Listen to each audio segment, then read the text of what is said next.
Valuations. Oh, anybody is fine. Yeah, valuations in this space. We operate in a connected and yet disconnected sort of universe.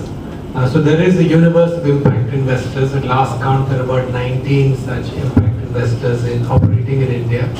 And impact investors look at returns, but their expectations of returns are a little muted.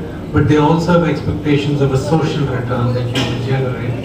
And therefore, the sorts of valuations that you might see for ideas may be a little different compared to the valuations that you might see in the conventional, investing sort of world.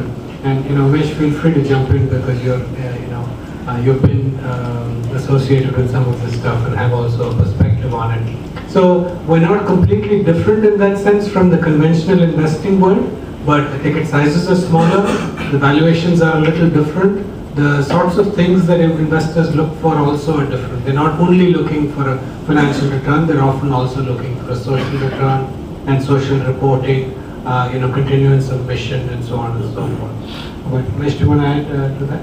No, I basically agree, but I would just emphasize that while Guns is right that the investors are looking for something more, it's very important to understand that financial return is, as important as would be to a regular venture capitalist in a very different industry.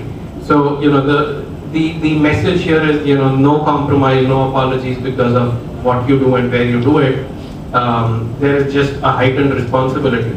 But at the end of the day, as a for-profit enterprise, you have to show the same amount of financial return, sometimes more, because the risk is higher. And that's really something that even we've learned.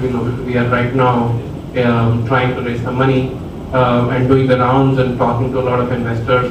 That's just been the learning. Does crowdsourcing